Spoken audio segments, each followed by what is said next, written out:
पद्धतीने आपण पिंजर ठेवलेला आहे.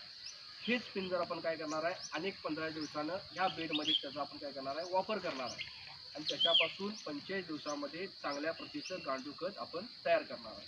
गांडूळ कसं तयार केलं जातं, तर साधारणपणे आपल्या शेतीमध्ये जे वेस्ट आपण टाकतो, आता पलीकडच्या बाजूला बघताय बघा, शेणखत दिसते, शेण आलं का लक्षात. जर आपले जे जनावरं असतात त्याचं शेण आपण एका ठिकाणी टाकतो, तर ते शेण काय केलं जातं, अशा पद्धतीने उन्हामध्ये 8 दिवस ते काय केलं जातं, पूर्णपणे वाळवलं जातं.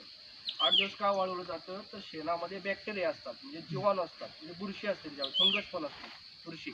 तर त्याचा डायरेक्ट इफेक्ट ह्या गांडुळांच्या वरती व्हायला नको आणि बुरशी लागली तर काय होतं, त्याच्यापासून गांडूळ असतात ते पूर्णपणे मरण्याचं प्रमाण त्याच्यामध्ये जास्त असतं.